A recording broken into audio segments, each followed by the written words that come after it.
अता हो।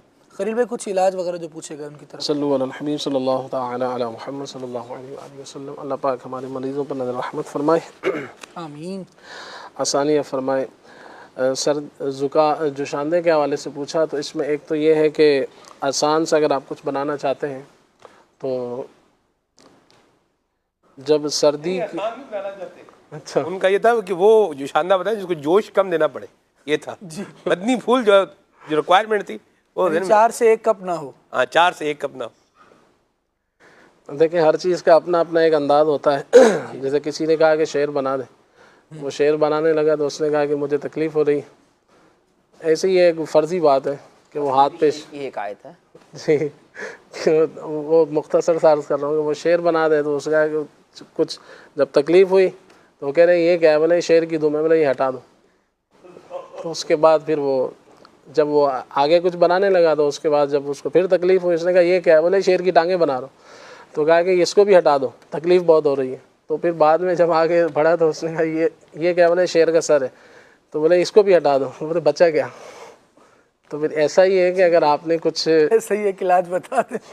अगर आपने बाकायदा अगर जोशांदा जिसको आप कह रहे हैं जी, तो फिर वो जैसे सलमान भाई ने फरमाया कि उसको फिर जो है ना जोश आने दें ताकि वो जोशांदा बन जाए। जोशांदा ना ये लफ्ज़ तो उर्दू में इस्तेमाल होता है, लेकिन अगर आप इसकी तरकीब देखें तो ये फारसी तरकीब है, जोश आंदा। क्या बात। ठीक है, चलिए बात आगे।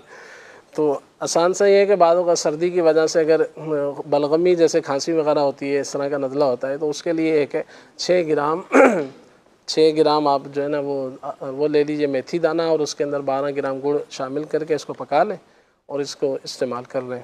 मज़ीद ये है कि अगर इस तरह का कुछ नहीं चाह रहे तो फिर आप रोज़ाना रात को जो है ना 11 बादाम 21 किशमिश ये खा लिया करें तो इंशाल्लाह इससे जो है ना नज़ला ज़ुकाम खांसी वगैरह में फ़ायदा रहता है।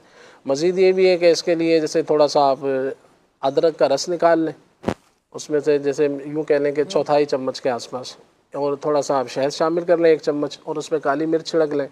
तो इस तरह भी जो है वो बलगमी खांसी वगैरह जो होती है उसमें फ़ायदा होता है। तो अगर आपको कोई ऐसी खांसी है कि जिस खुश्क खांसी है तो उसमें यह है कि मुलेठी का इस्तेमाल ज़्यादा मुफीद होता है। मुलेठी 6 ग्राम लेकर उसको उबाल लिया जाए तो उसका पानी इस्तेमाल कर लें, वो भी फ़ायदेमंद है। इसी तरह शहद का इस्तेमाल वो भी इस हवाले से मुफीद रहेगा।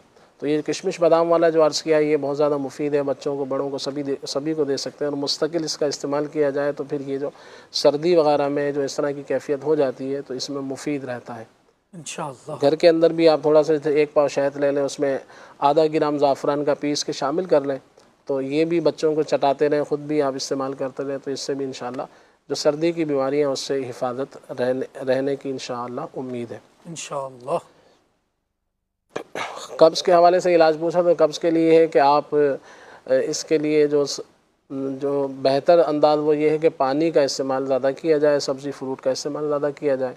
इस तरह की चीज़ें जो तली हुई चीज़ें होती हैं तो वो खाने से या मैदे से बनी हुई चीज़ें तो वो जो है कब्ज़ वगैरह पैदा करती हैं। अगर आप नाश्ते में पराठा खाते हैं, कोई आप इस तरह के बिस्किट वगैरह जो बेकरी आइटम होते हैं वो लेते हैं तो इससे भी जो है ना कब्ज़ वगैरह के मामला हो जाते हैं। तो बहरहाल एक बड़ी वजह पानी की कमी भी होती है तो उस पर तवज्जो दे ली जाए। और अमरूद जैसे हमारे यहाँ आजकल अमरूद का मौसम है तो ये एक फल है तो इसका इस्तेमाल कर लिया जाए। पपीता है ये भी इस हवाले से मुफीद है। अमरूद आधा किलो खा लें, 1 पाव खा लें, जैसे हस्बे हाल आपको अगर लेना चाहें तो आप इसको ले सकते हैं। तो इंशाल्लाह बीज के साथ खाएंगे या बीज निकाल के अमरूद? हाँ जी, बाज़ों को जैसे बीज से किसी को पेट में अगर तकलीफ़ होती है तो वो बीज के साथ भले ना खाएं तो बग़ैर बीज के फिर आप खा सकते हैं, लेकिन उसको जो भी मिठास वगैरह उस पर है उसको ज़ाया ना किया जाए। ये है अब बीज के खाने के बड़े तरीके हैं खालिद भाई। अमरूद मुझे चीज़ें याद आ रही हैं। अमरूद एक तो है, जैसे खलील भाई कैसे खाना चाहिए ये भी बता दें कि जैसे मेरे ज़हन में आ रहा है जैसे आमतौर पर वो क्या करते हैं हम उस पर मसाला छिड़क के उसके ऊपर नींबू या वो डाल के, अच्छा इसमें कुछ और चीज़ें भी ऐड होती हैं, बाद को चीनी भी डाल देते हैं, ये भी होता है में। हाँ जी, ये प्रैक्टिकल होना चाहिए वैसे सारे तरीकों का। क्या मरहबा सुभान अल्लाह, वो हम आपस में मिल के बैठ के कर देंगे। अभी नाज़रीन को क्या बताएंगे खलील भाई? जी अमरूद का इस्तेमाल कर लें। जैसा आपने फरमाया BP हाई नहीं होता तो हल्का फुल्का अगर नमक डालना चाहते हैं तो डाल लें, और अगर बिलफर्द आपको कब्ज़ के लिए ही खाना चाह रहे हैं तो फिर उसमें नींबू ना डालें, क्योंकि नींबू जो है ना वो हो सकता है कि आप उससे आपको कोई कब्ज़ वगैरह हो जाए, यानी कि वो अलग अलग चीज़ें हैं ये 2 चीज़ें। सही सही। तो इस तरह से नींबू, इसका एक बहुत अच्छा अंदाज ये भी है कि आप ये जो अमरूद का इस्तेमाल करना चाह रहे हैं तो इसका आप शेक बना लें, थोड़ा दूध डालें और इसके अंदर थोड़े से अमरूद डाल लें, इसको बना लें, बच्चों को भी दें, बड़ों को भी दें। बातों को मैंने देखा है कि अमरूद जो है ना, एक तादाद है वो इसको इतना, हालांकि इतने सस्ते मिल रहे होते हैं, ऐसा ही है, फिर भी इसको इतना इस्तेमाल नहीं करते। हालांकि ये तेज़ाबियत के लिए, बदहज़मी के लिए, मैदे के अमराज के लिए पता नहीं कि महंगे महंगे कैप्सूल खा रहे हैं, महंगे महंगी गोलियाँ खा रहे हैं, हकीमों की, डॉक्टरों की, सभी की खा रहे होते हैं। लेकिन ये कि ये जो कुदरती चीज़ें हमारे घर में मौजूद हैं, तो इसको बंदा आधा किलो अगर अमरूद, 1 पाव अमरूद अगर 150 रुपये के मिल जाते हैं तो 25 रुपये के, 30 रुपये के, तो वो कोई बुरे नहीं है। तो इसको इस्तेमाल करें। ग़िज़ाई इलाज को पहले आप फ़ोक़ियत दें, उसके बाद आप दवाओं की तरफ जाएँ। बराबर। बाकी मतलब ऐसे ही काट के खा लें या हल्का नमक लगा के खा लें।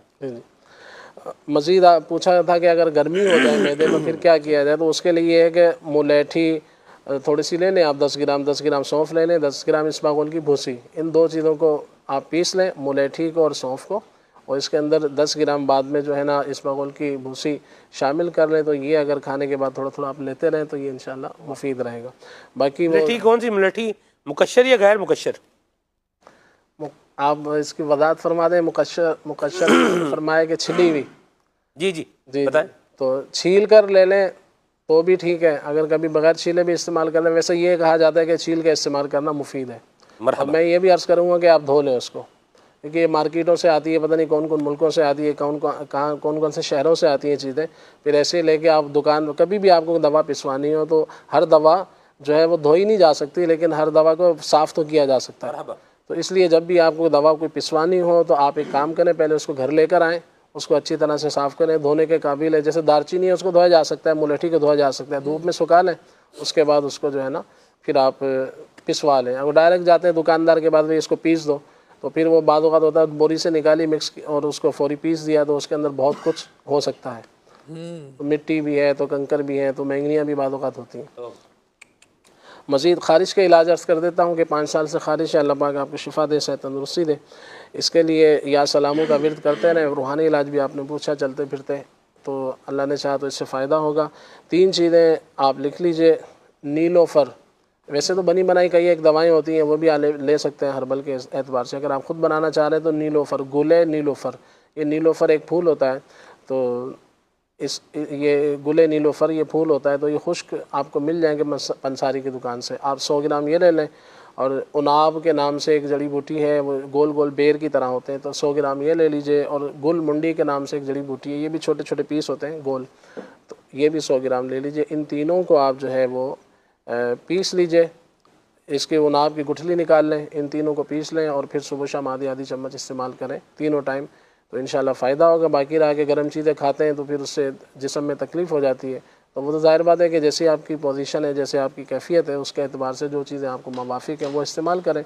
जब आप ठीक हो जाएंगे तो कभी कभार गर्म चीज़ भी आपको इंशाल्लाह खाने में हरज नहीं होगा। अल्लाह पाक शिफ़ा अता फरमाए। अच्छा, एक मैसेज आया हुआ है और इसमें है कि 5 माह का बच्चा है और उसका पेट अक्सर ख़राब रहता है, बहुत इलाज करवाया है, कोई अच्छा सा नुस्खा बता दें। इसमें यह है कि इसका हो सकता है कि इसकी बहुत बड़ी वजह यह हो कि इनकी जो वालदा साहिबा हैं, जैसे बच्चे दूध ही पी रहे होते हैं 5 माह के, वालदा साहिबा का, तो माँ अगर जो बदपरहेज़ी करती है ना, तो फिर उसका असर बच्चे को आता है। तो इसलिए वालदा साहिबा देख लें, अगर उनको जैसे अगर पिज़्ज़े, कोई पराठे, कोई इस तरह की चीज़ें ज़्यादा पसंद है, कोल्ड ड्रिंकें पी रही हैं, तो अगर बदपरहेज़ी है मिसाल है, तो उसको आप कंट्रोल कर लें, तो ऑटोमेटिक जो है इंशाल्लाह अल्लाह ने चाहा तो बच्चे को भी इसका फ़ायदा होगा, उसको भी इंशाल्लाह फ़ायदा होगा। बाकी बच्चों के लिए जो है ना वो मशहूर अब तबीब के मशवरे से कर लें कि जैसे कुछ अरक वगैरह मिलते हैं। ये भी ऐड कर दीजिएगा कि अगर 5 माह का जैसे बच्चा है, इसकी वालदा कोई दवा खाए तो इसका पेट ठीक हो जाएगा, यूं भी है? यूं भी होता है कि जैसी माँ की खुराक है उसके एतबार से उसके असरात बच्चे पर आते हैं। अगर बदपरहेज़ी करें तो बदपरहेज़ी की बिना पर कुछ उसको जैसे ठंडी चीज़ें इस्तेमाल कर रही हैं, तो बच्चा अगर दूध पीता है तो फिर उसको नज़ला ज़ुकाम होने का ख़तरा होता है। इसी तरह माँ अगर अच्छी ग़िज़ा लेगी तो इंशाल्लाह उससे बच्चे को फ़ायदा होता है, तो ये भी है। इसी तरह बच्चे के लिए जैसे आमतौर से कुछ अरक वगैरह मिलते हैं जो बच्चों से मंसूब होते हैं, ये बच्चों को ये पिलाए जाएँ, तो वो अगर सुबह शाम 1 आध चम्मच तबीब के मशवरे से पिलाते हैं तो पेट जो है वो सेट रहता है। लेकिन आमतौर से माँ इसकी वजह बन रही होती है। उसके खाने पीने की बेहतियात बच्चे में आ रही है। डॉक्टर दवाई देते हुए पूछते हैं कि बच्चा मदर फीड पे तो नहीं है, ऐसा भी बाज़ वक़्त होता है। बिल्कुल अल्लाह हिफाजत फरमाए, सबके बच्चों की यार औलाद की हिफाजत फरमाए। खालिद भाई, मेरे जी चार में एक बात कहूँ, जैसे इलाज की बात चल रही है, बिल्कुल हिकमत का इलाज है, तिब्बी इलाज है, खालिद भाई बता रहे हैं। हमारे यहाँ एलोपैथिक इलाज भी चलता है, होम्योपैथिक भी होता है।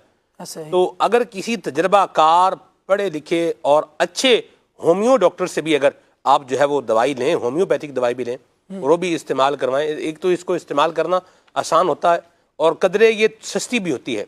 तो इसका भी अल्लाह की रहमत से बड़ा फ़ायदा जो है वो हो सकता है। अल्लाह हम सब के हाल पर रहमत की निगाह फरमाए। डॉक्टर हो तो वो बहरहाल देख लें कि जाली डॉक्टर जो है वो नहीं होना चाहिए, ना एलोपैथिक हो, ना होम्योपैथिक हो, और ना ही जाली हकीम हो। लोग जो है दुकानें खोले बैठे। अल्लाह पाक सबको हिदायत नसीब फरमाए जो इस तरह के उल्टे काम कर रहे हैं, और सब उल्टे हैं ऐसा भी नहीं है। अल्लाह हमारे हाथ पे बहरहाल रहमत फरमाए, अल्लाह हमें आजमाइशों से बचाए।